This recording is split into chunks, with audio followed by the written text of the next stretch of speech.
Olá, gente. Bom dia, boa tarde, boa noite a partir do horário que vocês estão vendo esse vídeo. Eu me chamo Aldineto Miranda, eu sou professor do Instituto Federal da Bahia e hoje nós vamos discutir um pouquinho sobre ideologia e ideologia no Brasil. Ao falar sobre ideologia, é impossível a gente não lembrar logo de um senhor barbudo lá do século XIX, que foi filósofo, sociólogo, economista, escritor e, por que não dizer, revolucionário, conhecido como Karl Marx. Esse simpático senhor barbudo vai revolucionar o pensamento e as ideias sociais. Por quê? Porque Karl Marx ele escreve a ideologia alemã, que é o principal livro em que ele fala sobre ideologia, lá no século XIX, mas as suas ideias vão influenciar decisivamente o século XX e o século XXI. Todas as nossas discussões políticas perpassam, de alguma forma, pela influência desse pensador, seja para defendê-lo, seja para criticá-lo, seja para defender suas ideias, seja para criticar as suas ideias. Mas o que seria ideologia? A ideologia, o Karl Marx vai dizer lá na ideologia alemã, ele vai dizer o seguinte: as ideias da classe dominante são em cada época as ideias dominantes. Isto é, a classe que é a força material dominante da sociedade é ao mesmo tempo a força espiritual dominante. Ou seja, o que Marx quer dizer com isso? Em toda a sociedade existe uma superestrutura e uma infraestrutura que é a base econômica. A infraestrutura é a base material da sociedade. E a superestrutura seria como se fosse a base espiritual dessa sociedade, ou seja, espiritual não no sentido de espírito, né, de algo não visível, né? Mas seria no sentido talvez de algo não visível, mas não no sentido de um espírito de um outro mundo, né?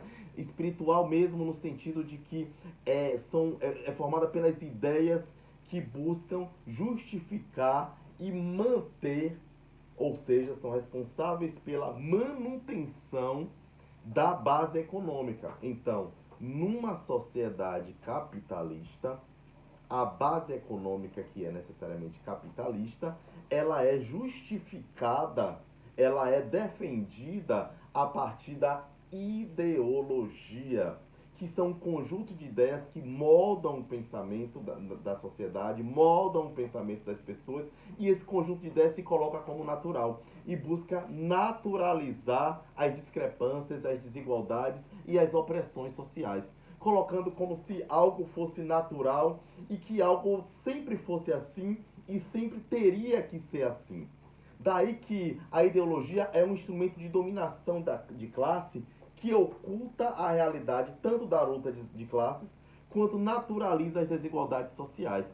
É como se essa desigualdade que é social, não é natural, ela por meio da ideologia ela fosse colocada como natural. Por exemplo, a ideia de meritocracia, de que alguns, a partir do esforço individual, venceriam na vida e outros não teriam chegado lá porque não teriam se esforçado o suficiente. Esse pensamento, na verdade, ele esconde, como uma espécie de espelho invertido, ele esconde, na verdade, a falta de oportunidades criada por uma sociedade como a brasileira, por exemplo, né, que se erigiu, se desenvolveu a partir da desigualdade, a partir da colonialidade, do colonialismo, a partir do racismo, a partir da exclusão. Então, a ideologia ela serve para isso, para esconder os mecanismos de desigualdades sociais e que essas desigualdades apareçam como um dado natural. Que a Marilena Chaui ela costuma dizer que numa sociedade neoliberal, o neoliberalismo é um totalitarismo. Por que o neoliberalismo é um totalitarismo? Porque todos pensam ser empresários de si mesmos. Isso esconde, na verdade, a dominação social. Isso esconde, na verdade, mecanismos muito mais eficientes de domínio social. Vamos pensar no Brasil, a partir do que eu vou chamar de uberização da economia, né?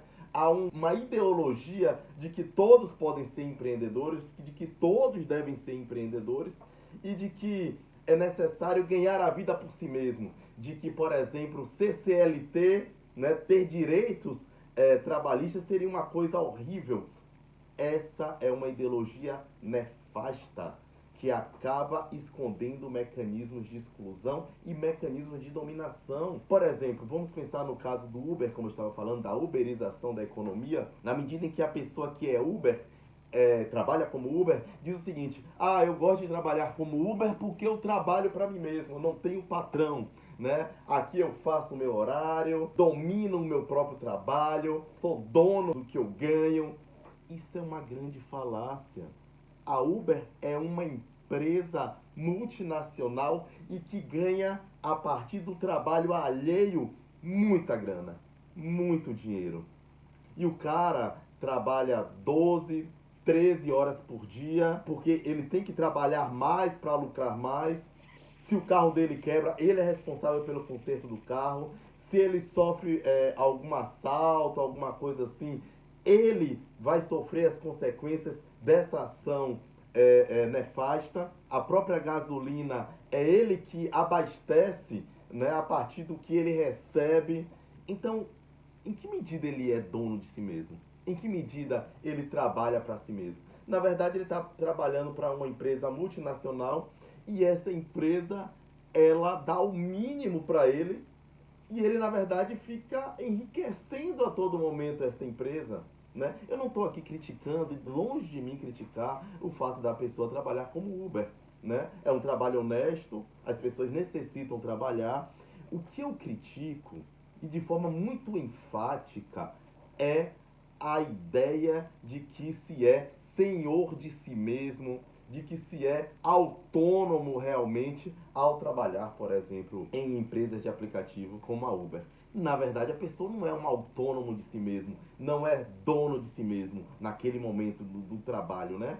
Ele, na verdade, ele está sendo trabalhando para uma empresa que dá o mínimo para ele. É um novo processo de exploração, mas é tão esperto, é tão bem elaborado que a pessoa pensa que está trabalhando para si mesmo. E nessa tão boa elaboração do neoliberalismo, né, acaba que a pessoa ela se torna mais uma vez explorado e essa exploração se dá por si mesmo, mas a partir do outro, no sentido de que eu me esforço, me faço trabalhar mais, eu tenho que trabalhar mais para lucrar, eu me cobro mais, não precisa mais numa fábrica tradicional ter um supervisor que está todo momento te supervisionando. É como se houvesse uma espécie de superego interno desenvolvido por essa sociedade neoliberal que a partir desse superego interno a pessoa mesmo se cobra a necessidade de produzir mais, porque afinal de contas necessita ganhar mais. Né? E a crítica que se faz no Brasil, a consolidação das leis trabalhistas, que foi um grande ganho para o trabalhador brasileiro, que não fica a ver navios, por exemplo, quando ele é desempregado, é uma enganação, é um construto ideológico que é altamente eficaz e complicado. Como nós estamos falando de ideologia, é necessário falar em situações reais no Brasil, né? Mais sérias que existem aqui no Brasil hoje em dia, como, por exemplo, o questionamento da PEC que tramita no Congresso sobre a diminuição da jornada de trabalho do trabalhador. Então, a escala 5x2, né, esse questionamento dessa escala 5x2 por grupos de extrema direita é extremamente preocupante, por grupos que se dizem de direita, né, e grupos que são, na verdade, da extrema direita, né, e grupos de extrema direita, que questionam a diminuição da jornada de trabalho do trabalhador. E questionam de uma forma que tentam, mais uma vez, e aí pensamos, a quem interessa o questionamento da diminuição da jornada de trabalho da pessoa, do trabalhador? A quem interessa o questionamento dessa diminuição da jornada de trabalho? É necessário pensar. Eu estava lendo hoje mais cedo, acordei feliz, a gente abre o jornal e se depara com situações que são complicadíssimas. Eu estava lendo na Folha de São Paulo que há uma espécie de lema contra a diminuição da jornada de trabalho que alguns políticos de extrema direita estão organizando, né? Políticos aí do PL, de outros partidos, que seria algo do tipo, quem trabalha não quer parar, é uma espécie de lema dessa forma, quem trabalha não pode parar, né? Brasil que trabalha não pode parar, é isso, lembrei. Brasil que trabalha não pode parar. Gente, isso me lembra finais do século XVIII na Inglaterra, início do século XIX, com a Revolução Industrial, inclusive o período em que o Marx escreve livros como o Manifesto Comunista, o Capital, em que o trabalhador trabalhava numa jornada estafante, 12, 13, 14 horas por dia. Mulheres e crianças trabalhavam praticamente o mesmo período e ganhavam menos do que os homens. Então, assim, não tinha nenhum tipo de direito trabalhista. Essa ideia de que Brasil que trabalha não pode parar, o que está falando nas entrelinhas? Isso é uma frase extremamente ideológica, né? Então, você tem que trabalhar até estafa. O Brasil é como se fosse uma engrenagem que carrega essa engrenagem é o trabalhador que tem que manter-se trabalhando para que essa engrenagem continue acontecendo. Brasil que trabalha não pode parar. Mais uma vez, o velho barbudo, aquele senhor barbudo, ele tem muita, como posso dizer, muita verdade no que ele diz, né? A quem beneficia esse Brasil que trabalha não pode parar, essa ideia de que o Brasil que trabalha não pode parar? Beneficia, na verdade, é o capital, aquele que lucra com o trabalho estafante, com o trabalho imparável, vou utilizar essa palavra, com o trabalho imparável, vou utilizar esse neologismo, do trabalhador, com um trabalho que não se termina. Que coisa louca! Então, eu falo para você, trabalhador, que todos os dias trabalha nessa escala que é estafante, né, que é na escala 6 por 1, porque a diminuição dessa escala proporciona que o trabalhador ele possa fazer outras coisas, possa estar mais tempo ao lado da família, possa se divertir, possa estudar, possa ler, possa descansar, possa ter um ócio criativo, possa simplesmente não querer fazer nada, simplesmente quedar-se no ócio.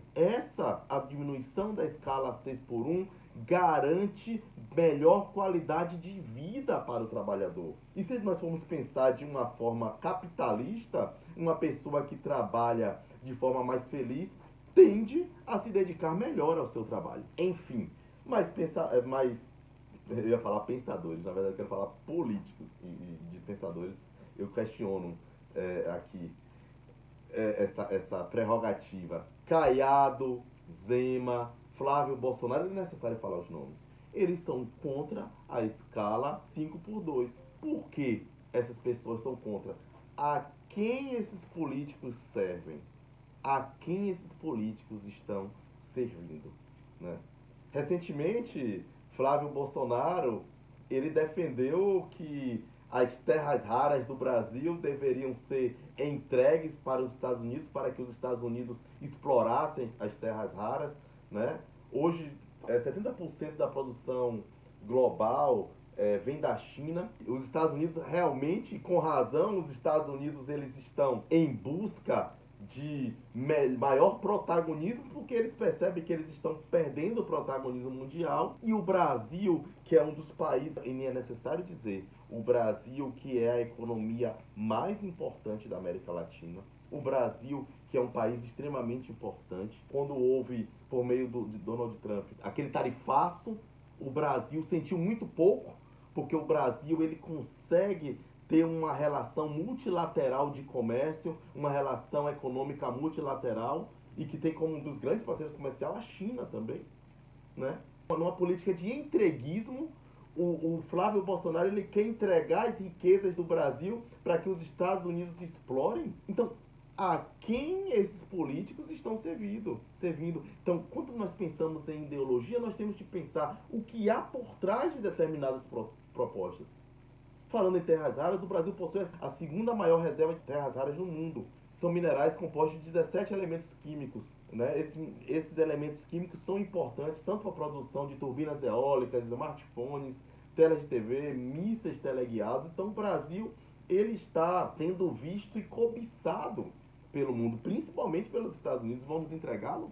Há uma série de questões ambientais, para que haja a mineração, né, para que haja a exploração dessas terras raras e que necessitam ser vistas, necessitam ser pensadas, necessitam ser refletidas. Então nós vamos simplesmente entregá-la para os Estados Unidos, né? Essa ideia de entreguismo que o Flávio Bolsonaro coloca, que o Brasil ele tem que ser subserviente aos norte-americanos, que o Brasil tem que ser uma espécie de quintal dos Estados Unidos.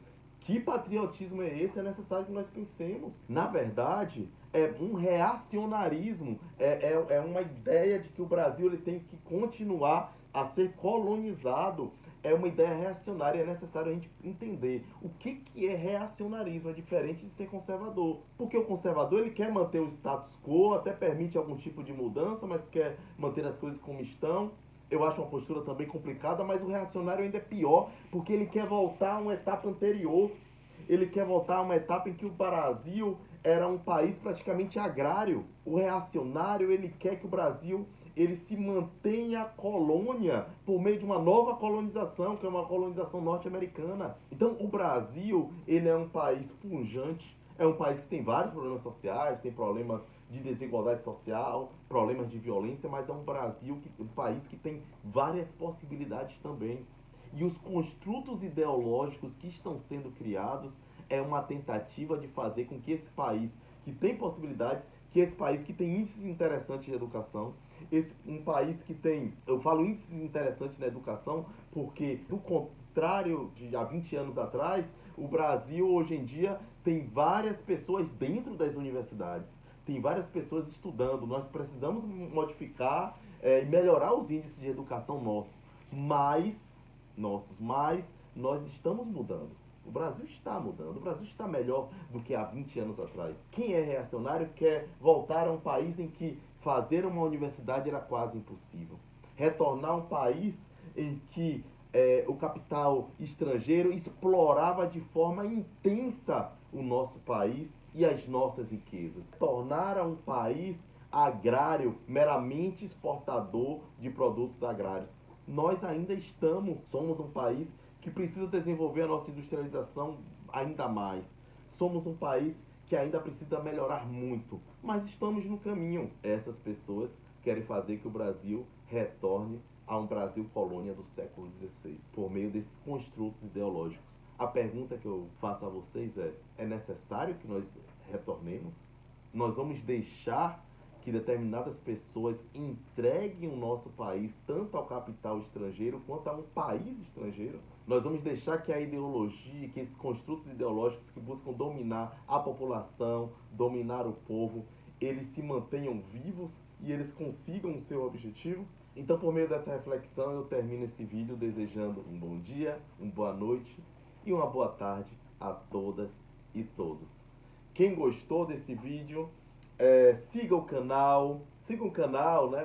Apontem o sininho. Esse canal ele surgiu no período da pandemia. Demos um tempo e nós estamos retornando agora com força total. Teremos vídeos todas as quintas-feiras e uma vez por mês teremos entrevistas com personalidades do Brasil e de outros países, principalmente países da América Latina. Um abraço a todas e todos e desejo a vocês um bom restinho de semana. Forte abraço.